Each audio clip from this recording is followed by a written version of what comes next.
Hello दोस्तों, नमस्कार, प्रणाम। अपने यूट्यूब चैनल पर आप सभी का स्वागत करती हूँ। आज हम और प्रेमा दीदी दोनों बहन मिलके बहुत ही प्यारा, मज़ेदार, चटाकेदार कहारवा नाच गीत लेके आए हैं। बहुत ही तड़क भड़क है। आप लोग सुनना और कमेंट में बताना गीत कैसा लगा। और जो लोग चैनल पे नए होंगे, चैनल को सब्सक्राइब कर लेना ताकि आप सब तक नया नया वीडियो पहुंचता रहे। आप लोग वीडियो का आनंद, गीत का आनंद लेते रहें। आप लोग से हाथ जोड़कर निवेदन करती हूँ, फुल वॉच करके सुनना तो ही गीत का आनंद आएगा। आधे अधूरे में सुनेंगे तो गीत का बिल्कुल भी आनंद नहीं आएगा। आइए गीत को सुनाते हैं। बहुत ही प्यारा मज़ेदार गीत है। हेलो दोस्तों, नमस्कार। हम आप दोनों बहन एक याथन नाच गीत लेके आए हैं।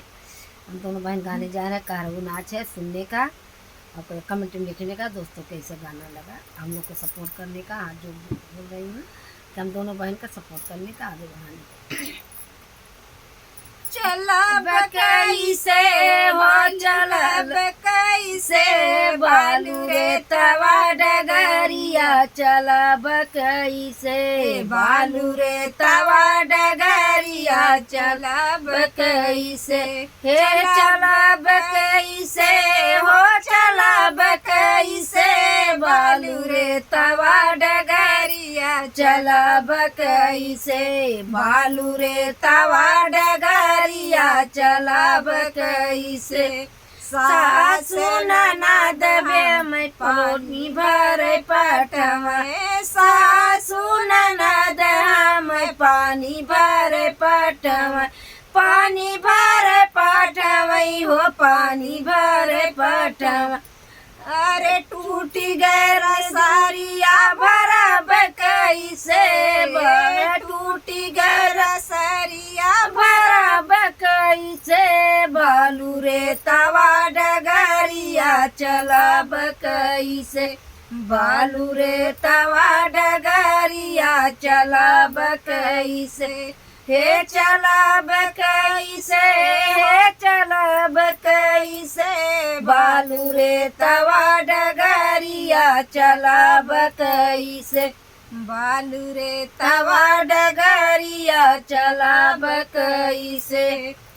जेठ जेठान हम रोटी बेल पटवाई, जेठ जेठान हम रोटी बेल पटवाई, रोटी बेल पटवाई हो, रोटी बेल पटवाई। टूटी गा बेला नवा बेला कैसे, बालू रे तवा डगरिया, चलब कैसे बालू रे तवा डगरिया, चलब कैसे चलब कैसे हो, चलब कैसे बालू रे तवा डगरिया, चलब कैसे बालू रे तवा डगरिया, चलब कैसे। सासु ननद हम फूल तोड़ पटवाए, सासु ननद हम फूल तोड़ पटवाई, फूल तोड़ पटवाई हो, फूल तोड़ पटवा।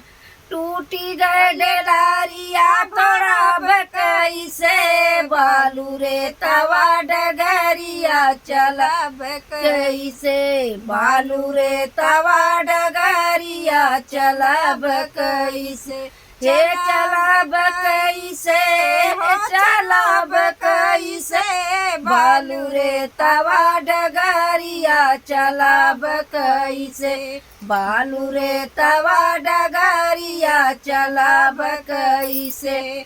ननद नंदोई हम से जसोवै पटवै, ननद नंदोई हम से जसोवै पटवै, से जसोवै पटवै हो, से जसोवै पटवै। टूटी गा कटिया सोई कैसे, टूटी गा पलंगी सौब कैसे, बालू रे तवा डगरिया, चलब कैसे बालू रे तवा डगरिया, चलब कैसे हे चलब कैसे, हे चलब कैसे बालू रे तवा डगरिया, चला कैसे बालू रे तवा डगरिया चला कैसे। तो माताओं बहनों चाची माई काकी भौजी जे क्यों देखत हुई है गीत कैसन लाग आप लोग कमेंट के माध्यम से बताइए। अच्छा लागे तो चैनल का लाइक शेयर सब्सक्राइब करिए और ज़्यादा से ज़्यादा अपन प्यार दुलार दीजिए। फिर आगे वीडियो में मिलत है, तब तक के लिए नमस्कार प्रणाम।